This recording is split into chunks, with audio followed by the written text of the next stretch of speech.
Comscore नुसार आता isakal.com आहे देशातील नंबर 1 ची मराठी न्यूज वेबसाईट। प्रत्येक अपडेटसाठी isakal.com ला नक्की भेट द्या। आता ते मुख्यमंत्र्यांचंच त्यांचे ऐकत नाहीत, आपण काय बोलणार आहे? दुर्दैव आहे। 10 ते 15 वर्षापासून नीरा नदीच्या प्रदूषणाचा विषय ऐरणीवर आला। गेल्या 8 दिवसापूर्वी 15 दिवसापूर्वी देखील त्या नीरा नदीमध्ये माळेगाव सहकारी साखर कारखान्याचं जे काही रसायनयुक्त पाणी आहे ते पाणी सोडण्यात आलं होतं। आणि याच अनुषंगाने काल एका शेतकऱ्यानं समाज माध्यमावरती अजित पवारांना एक अनोखा शुभेच्छा देणारा एक व्हिडिओ बनवला होता।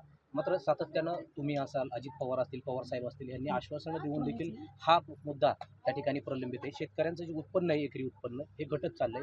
काय प्रयत्न केले जाणार आहेत आपल्या माध्यमातून इथून पुढच्या कालावधीत? 3 महत्त्वाच्या गोष्टी आहेत। एक तर मी तो व्हिडिओ पाहिलेला नाही, त्याच्यामुळे मी त्याच्यावर बोलू शकत नाही, हा पहिला मुद्दा। दुसरा मुद्दा, मी स्वतः त्या साईटवर व्हिजिट केलेली आहे आणि कलेक्टरांशी मी बोलून गोखले इन्स्टिट्यूट नावाची जी संस्था आहे ती ह्या विषयामध्ये काम करते। गोखले इन्स्टिट्यूटचे लोक इथे येऊन गेलेत आणि वॉटर टेस्टिंगचं जे काम महाराष्ट्र सरकार करतं त्यांच्या थ्रू वॉटर टेस्टिंगचे सॅम्पल्सही घेतलेले आहेत। आणि त्याचबरोबर मी माळेगाव साखर कारखान्याच्या MDंनाही भेटून आलेले आहे। आणि त्यानंतर महाराष्ट्र आपलं बारामतीमध्येच ह्या देशातलं सगळ्यात चांगलं कृषी विज्ञान केंद्र आहे। इथे आर्टिफिशियल इंटेलिजन्सच्या माध्यमातून ऊस, त्याच्यामधला आउटकम आणि त्याच्यामध्ये येणारं सगळं घाणपाणी किंवा जे काही पोल्युटेड ॲफ्लुएंट्स असतील, ज्याला आपण इंग्रजीत म्हणतो, ते सगळे पोल्युटिंग ॲफ्लुएंट्स जे असतात त्याच्यावर प्रक्रिया करून कसं त्याचं मॅनेजमेंट करता येईल ह्याचं काम चाललेलं आहे। आणि तुम्हाला सगळ्यांना मीडियानेही पाहिलेलं आहे की मायक्रोसॉफ्टची मदत घेऊन मग सत्या नडाल असतील किंवा त्याचं रिट्वीट एलॉन मस्कांनीही केलेलं आहे। त्याच्यामुळे हे सगळा साखर व्यवसाय, त्याच्यात होणारा आर्टिफिशियल इंटेलिजन्सचा मोठा इम्पॅक्ट आणि ॲफ्लुएंट्स कंट्रोल किंवा त्याच्या डायव्हर्सिफिकेशन कसं होईल आणि ते आपल्याला ते कंट्रोल करून झिरो पोल्युशन कसं करता येईल याच्यासाठी हे प्रयत्न चाललेले आहेत।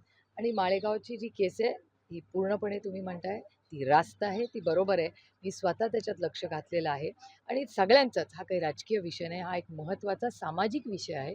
त्याच्यामुळे त्याच्यात कुठलंही राजकारण न आणता एक सामाजिक पद्धतीने आम्ही सगळ्यांनीच एकत्र मिळून त्याच्यात लक्ष घातलेलं आहे आणि सहकार्याची भूमिका माझी तर नक्कीच राहील। आणि एकतर माझं पोस्ट ग्रॅज्युएशनच वॉटर पोल्युशनमध्ये। पुण्याजवळ जी वाडेगाव आहे, या वाडेगावमध्ये अश्लील फोटो मागितल्याच्या कार्यावरून त्या ठिकाणी गोळीबार करण्यात आला। राज्यामध्ये सातत्यानं गुन्ह्यांचं प्रमाण वाढतंय आणि अशा घटनांचं प्रमाण। एकतर महाराष्ट्रामध्ये क्राईम वाढला आहे, हा केंद्र सरकारचा डेटाच सांगतो। योगायोगाने तुमच्या आणि बारामतीकरांच्या आशीर्वादाने लोकसभेमध्ये मला जी संधी आपण सगळ्यांनी दिली त्याच्यामुळे होम कमिटी जी देशाची असते त्याच्यात मला काम करायची संधी मिळाली। आणि त्या होम कमिटीचा सगळा डेटा जो येतो आहे त्या डेटामधून असं कळतं आहे की महाराष्ट्रामध्ये क्राईम वाढतो आहे। अनेक राज्य जिथे क्राईम वाढायला होता आधी, ही सगळी राज्यांमध्ये क्राईम कमी झाला आहे, पण ह्या देशामध्ये महिलांच्या विरोधात आणि जनरल क्राईम हा वाढलेला, हा सातत्याने दिसतो आहे। आणि अनेक महिने मी महाराष्ट्राच्या माननीय मुख्यमंत्र्यांना विनंती करते की एक ऑल पार्टी मीटिंग बोलवा आणि या सगळ्या गोष्टींची चर्चा करा। बीडमध्ये ताई सातत्यानं गेल्या काही दिवसांपासून बीडमध्ये समाज माध्यमांवरती काही व्हिडिओ व्हायरल होतात आहेत। सातत्यानं एकमेकांना मारहाणीचे व्हिडिओ व्हायरल होत आहेत। कधी संदीप क्षीरसागरांचे कार्यकर्ते असतील, कधी दसांचे कार्यकर्ते असतील, सातत्यानं हा प्रकार पुढे येतोय। धनंजय मुंडेंचे कार्यकर्ते असतील, या सगळ्या प्रकरणावरती काय भूमिका आपली असणार आहे? माझी भूमिका कन्सिस्टंट असते। मी पूर्णपणे कुठल्याही क्राईमच्या विरोधात आहे। कोणीही तो कार्यकर्ता असेल, नेता असेल, सहकारी असेल, पदाधिकारी असेल, कुठल्याही पक्षाचा असेल, झिरो टॉलरन्स अगेन्स्ट क्राईम हा पहिला मुद्दा। आणि दुसरा, बीडमध्ये गेले 5 वर्ष म्हणजे 2019 पासूनची मी पुण्याच्या पालकमंत्री आणि जे आता बीडचे पण पालकमंत्री आहेत त्यांना मी विनंती केलेली आहे की त्यांनी 1 वर्षाची इन्क्वायरी लावलेली आहे बीडची। मी त्यांना विनंती केलेली आहे, पत्रही लिहिलेलं आहे की त्यांनी पूर्णपणे 5 वर्ष 2019 पासून आजपर्यंत बीडमधले सगळ्या पोलीस यंत्रणा असेल किंवा तिथली DPDC असेल, या सगळ्याची किंवा तिथले कॉन्ट्रॅक्ट्स असतील, या सगळ्याची पारदर्शकपणे इन्क्वायरी झाली पाहिजे आणि राज्याला कळलं पाहिजे। मग तो संतोष भाऊची क्रूर हत्या असेल किंवा महादेव मुंडेंची हत्या असेल। आणि तुमच्याच चॅनलवर मी पाहिलं की महाराष्ट्राचे मुख्यमंत्री जे गृहमंत्रीही आहेत त्यांनीच स्वतः ऑन रेकॉर्ड सांगितलं आहे की 150हून का 200 लोक असे आहेत महाराष्ट्र, मला एक्झॅक्ट नंबर नाही माहिती, पण खूप मोठा नंबर आहे तो, की त्या नंबरचे त्या इतके लोक गायब आहेत.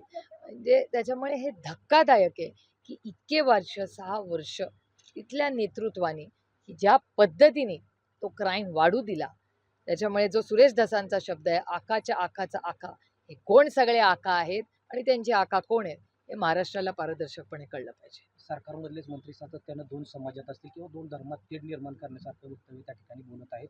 काय तुम्ही त्यांना वरिष्ठांकडे त्याची तक्रार करणार किंवा काय तुमच्या माध्यमातून आवाहन नाही, केलं मला जाणार? असं वाटतं माननीय मुख्यमंत्र्यांनी याबद्दल एक 10 दिवसापूर्वी स्टेटमेंट केलं होतं, की कोणीही अशी कुठलंही स्टेटमेंट करू नये. आता ते मुख्यमंत्र्यांचंच त्यांचे ऐकत नाहीत.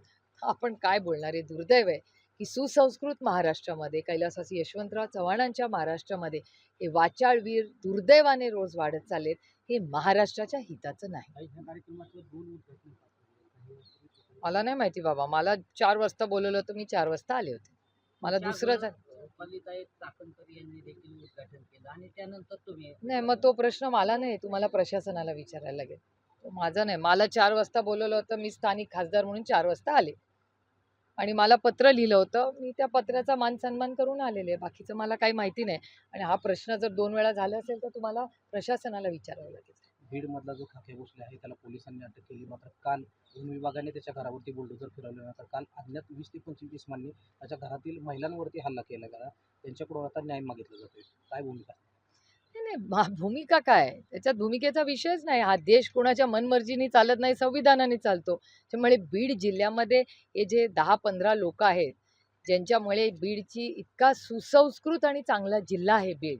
त्या 10-15 लोकांमुळे एवढी दुर्दैवाने त्याची बदनामी झाली आहे. पण आता नवीन जे SP आलेत, कलेक्टर आलेत, त्यांच्या मी बऱ्याच वेळा माझं बोलणं त्यांच्याशी झालेलं आहे. त्याच्यामुळे ज्या पद्धतीने ते सगळे काम करतायत, माझी अपेक्षा आहे की